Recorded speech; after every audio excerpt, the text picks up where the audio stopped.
Hello and welcome to the first episode of Lore Quest, where it is my goal to become your resident lore daddy across the countless stories told in video games, anime, mythology, and various other media.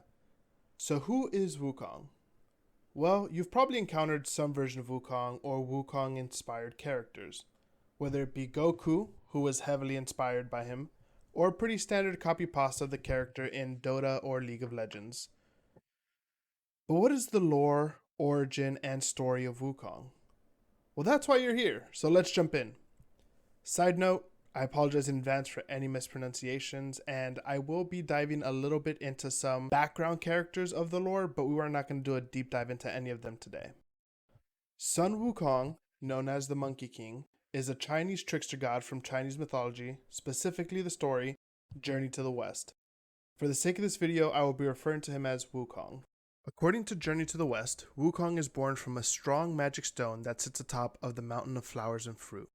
This stone is no ordinary stone, however, because it receives the nurture of heaven, which is the yang, which possesses a positive nature, and earth, which is yin, which possesses a negative nature, and thus is able to produce living things.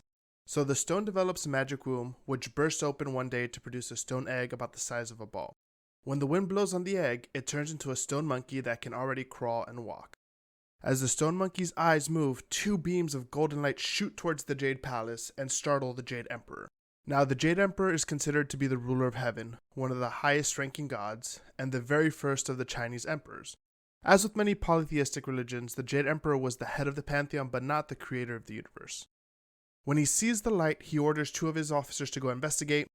They report the stone monkey and that as the monkey eats and drinks, the light is dying down, so the Jade Emperor dismisses the incident. On the mountain, the monkey befriends various animals and spirits and joins a group of other wild monkeys. After playing, the monkeys regularly bathe in a stream. So one day they decide to seek the source of the stream and climb the mountain to the waterfall. They declare that whoever goes to the waterfall, finds the stream's source, and comes out again will become their king. The stone monkey volunteers and jumps into the waterfall. He successfully finds the source and takes the throne as the Monkey King. Now many centuries pass by and one of his older monkey friends dies. So Wukong decides to search for an immortal to teach him knowledge and how to beat death. On his travels, Wukong hears a woodcutter singing an interesting song, and when questioning the woodcutter about the origin, he learns of an immortal who resides in the forest. Following the woodcutter's advice, Wukong comes to an entrance of a temple. Now this temple belonged to a magical Taoist martial artist named Puti Zushi, who initially refuses to let him in. Puti is worshipped as a deity in the Taoist pantheon. He is described as proficient in both Taoist and Buddhist practice and is revered as a god of wisdom. So Wukong waits outside the entrance for many months, refusing to leave. Puti is impressed with his persistence and allows him to enter, and accepts him as a student, teaching him all advanced Taoist practices.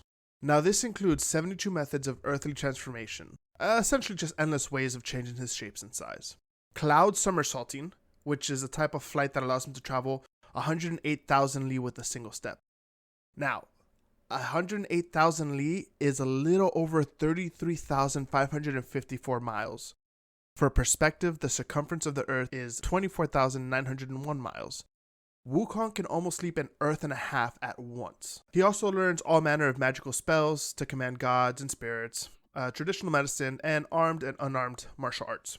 But most importantly, he learns an eternal breathing method that results in his immortality.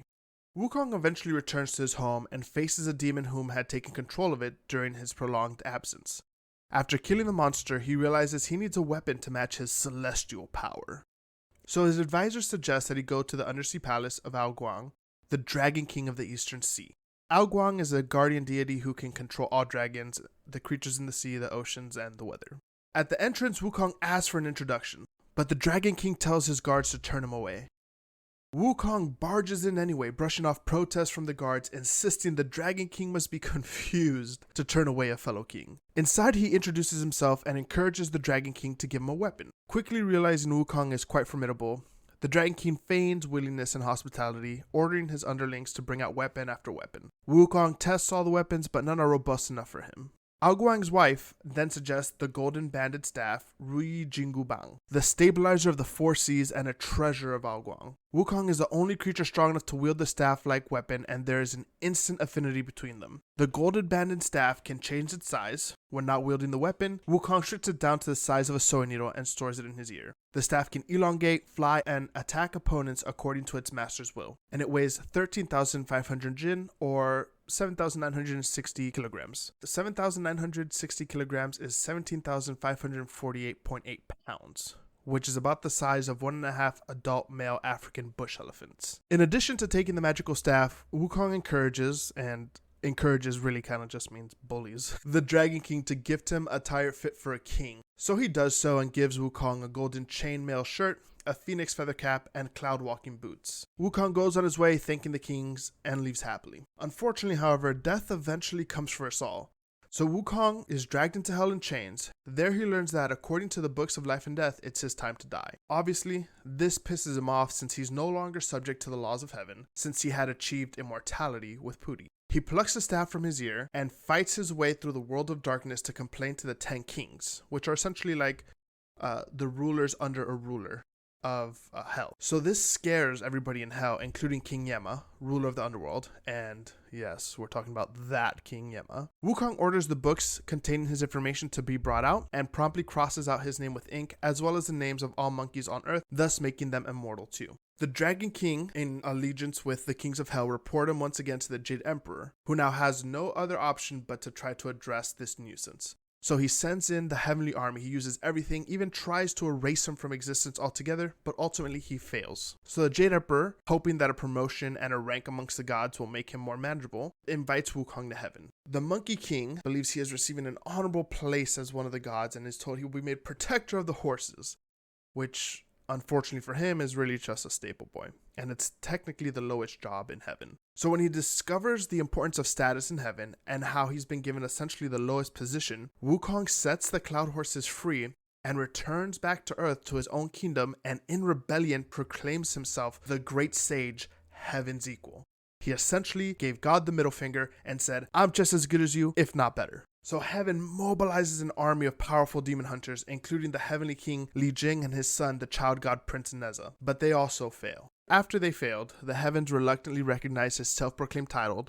After Tai Bai Jing, the great white golden star, advises the Jade Emperor against rushing into military action, warning that failing to defeat Wukong could further harm the reputation of heaven. Tai Bai advises the Jade Emperor to superficially appease Wukong's vanity while treating him as a pet, and invites him back to heaven to keep him from causing further trouble. Wukong initially suspects this is a trap, but he's happy when Tai Bai tells him he's been granted a far more important position as guardian of the Heavenly Peach Garden, which is a garden that, as you guessed it, is just full of peaches, but they're immortal peaches, so it's kind of important. Later, when 7 heavenly maidens are sent by the Queen Mother, Ji Wangmu, which is the Jade Emperor's wife, to pluck peaches for a royal banquet that he's throwing, Wukong discovers every important god and goddess has been invited to the banquet except for him. So he proclaims to the maidens that he's the great sage equal to heavens. The maidens giggle, replying that everyone in heaven knows he's merely an immortal who tends to the peach garden. Enraged by this, Sung incapacitates the maiden with magic and crashes the party before the guests arrive.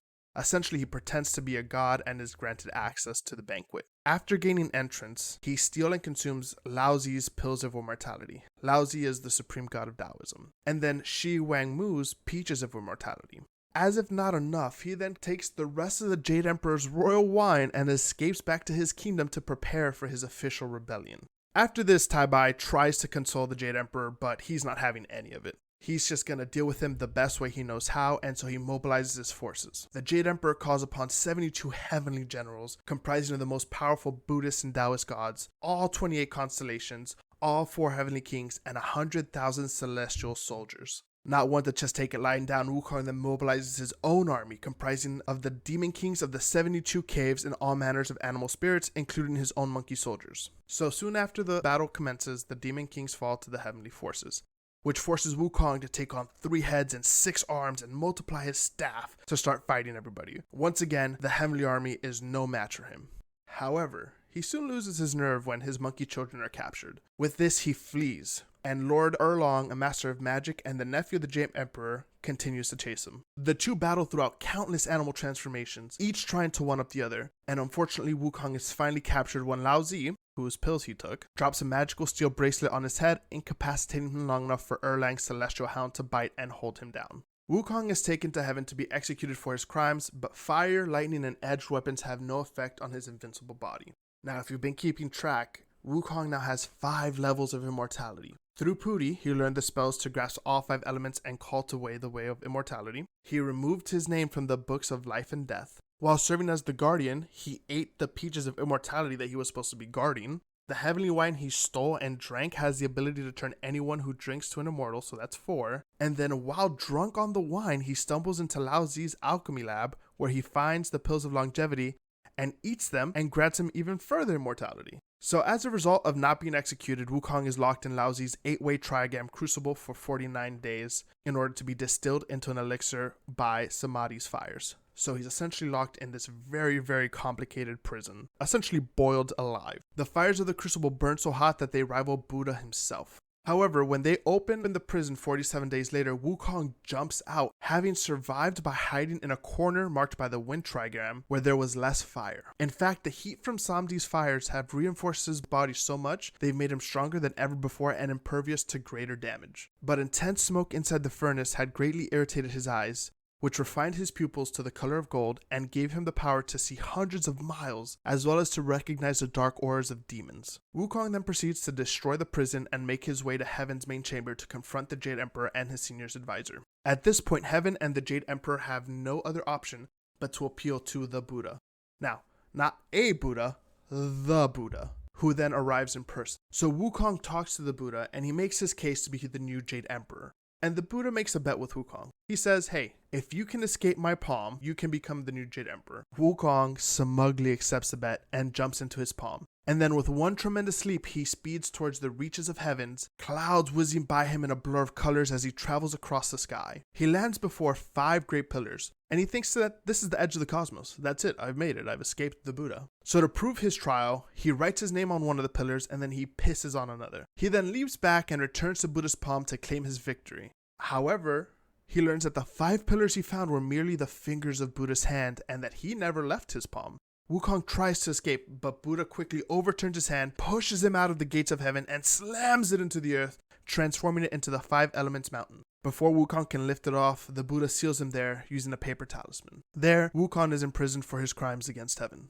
Wukong has to wait 500 years until the Bodhisattva Guanyin, again sorry for the mispronunciations, searches for a disciple to protect a pilgrim on a journey to the west to retrieve the Buddhist sutras. Guanyin is the Buddhist Bodhisattva associated with compassion. Wukong offers to serve the pilgrim, Tang Zanzang, a monk of the Tang dynasty, in exchange for his freedom after the pilgrimage is complete. Understanding Wukong can be a little bit difficult to control, Guanyin gives Tang a gift from the Buddha. A magical circlet, which, once Wukong is tricked into putting on, can never be removed. When Tang chants a certain sutra, the band will tighten and cause an unbearable headache, which causes Wukong to submit. Under Tang's supervision, Wukong is allowed to journey to the west. Throughout the rest of his lore, Wukong faithfully helps Tang on his journey to India. They are joined by Zhu, the lecherous pig demon, and Sha, the complacent water demon, both of whom accompany the priest to atone for their previous crimes. Tang's safety is constantly under threat from demons, supernatural beings, as well as bandits. The group encounters a series of 81 tribulations before accomplishing their mission and returning safely to China. During the journey,